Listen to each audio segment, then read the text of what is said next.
Halo semuanya, dan selamat datang di bahasan kita kali ini. Siapkan diri Anda ya, karena kita nggak akan buang-buang waktu dan bakal langsung terjun ke salah satu topik yang paling mendebarkan dan sinematik yang pernah ada.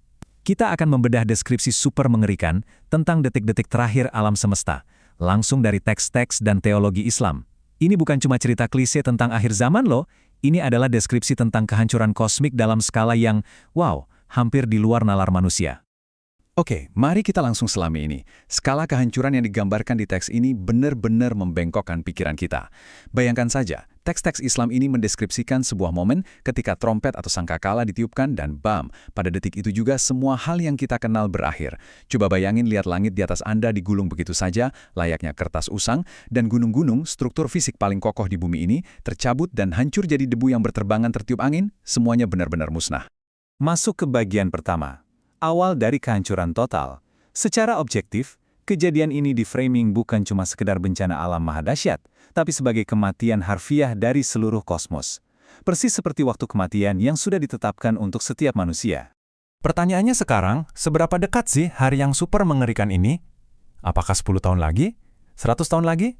Atau jangan-jangan jauh lebih dekat dari yang kita kira? Teks-teks Islam ini memang nggak pernah ngasih tanggal pasti, tapi mereka ngasih sebuah garis waktu yang dipenuhi dengan tanda-tanda. Jadi, mari kita putar mundur sedikit waktunya, dan kita lihat peringatan apa aja sih yang sebenarnya mendahului hari tersebut. Bagian kedua, tanda-tanda kecil akhir zaman. Hitung mundur menuju kiamat ini rupanya diawali dengan pergeseran-pergeseran kecil di masyarakat kita yang ditarik mundur sampai ke momen kedatangan Nabi Muhammad sebagai guru terakhir di sekolah duniawi ini. Nah, hal yang benar-benar menarik dari poin ini adalah, kalau guru terakhir udah datang dan pergi, bukankah itu artinya waktu kelulusan alias akhir dari segalanya udah di depan mata? Di fase ini, diprediksi bakal ada kontras yang sangat tajam. Fokus manusia bakal bergeser habis-habisan ke kekayaan fisik, tapi di saat yang sama, spiritualitas mereka kosong melompong.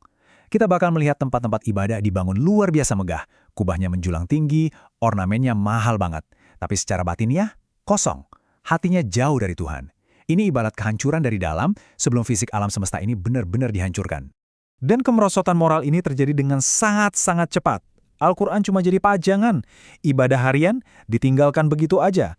Penipuan ekonomi dan riba merajalela di setiap transaksi dagang. Minuman keras, kemaksiatan, dan dosa-dosa besar perlahan dinormalisasi sepenuhnya dalam masyarakat. Dan amanah atau kepercayaan benar-benar dikhianati dan lenyap tanpa sisa. Ini adalah runtuhnya fondasi sosial di mana-mana. Lalu, keruntuhan sosial tadi meledak jadi kekacauan global yang sesungguhnya. Peperangan masif yang menghancurkan, rentetan bencana alam yang nggak ada habisnya, eksploitasi sumber daya bumi secara gila-gilaan, dan parahnya lagi, manusia secara total menyangkal adanya kehidupan setelah kematian. Coba deh Anda renungkan sebentar pas Anda baca atau nonton berita hari ini. Bukankah tanda-tanda ini persis dengan apa yang lagi terjadi di sekitar kita sekarang? Bagian ketiga, kemunculan tanda-tanda besar. Oke, mari kita perlambat temponya sebentar, karena sekarang kita beralih dari peluruhan masyarakat tadi menuju peristiwa-peristiwa global masif yang udah nggak bisa disangkal oleh siapapun. Ini adalah penanda hitungan mundur yang final. Mari kita melangkah lebih jauh dan lihat bagaimana semua ini memuncak.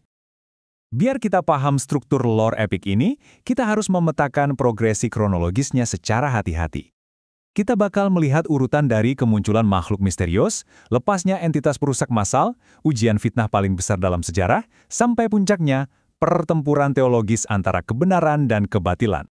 Kita mulai dari fase pertama, kemunculan Dabatul Ard. Ini adalah makhluk yang secara harfiah bakal keluar dari dalam bumi. Yang bikin ini makin menarik, para sarjana beda pendapat soal wujudnya.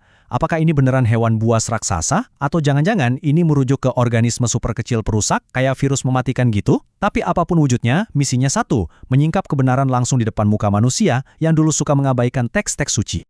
Terus, di fase selanjutnya kita dihadapkan sama Yajuj dan Majuj.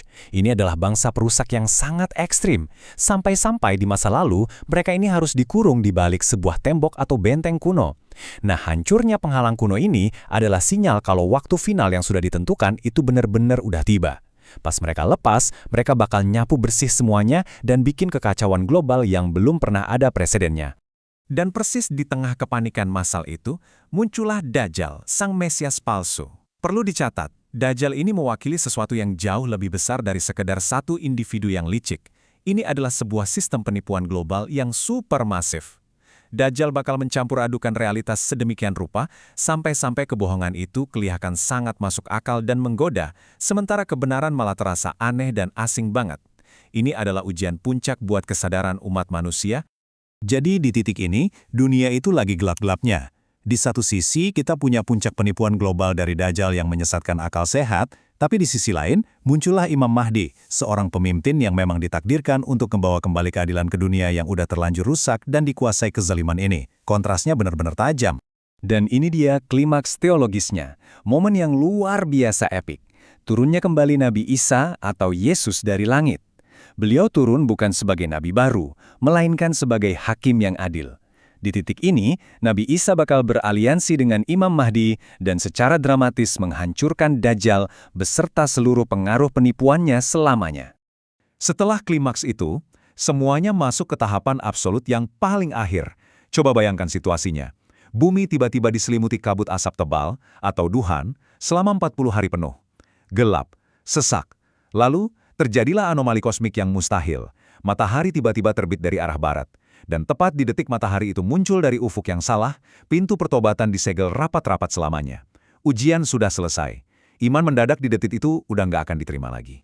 Bagian keempat, kiamat pribadi setiap manusia. Sekarang, mari kita ubah fokus kita. Dari kehancuran alam semesta raya yang kosmik tadi, ke skala yang jauh lebih personal dan dekat dengan Anda dan saya.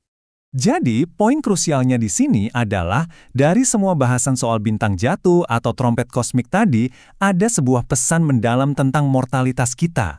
Pada akhirnya, kiamat terbesar buat setiap manusia itu bukanlah saat langit terbelah, tapi di detik saat jantung kita berhenti berdetak.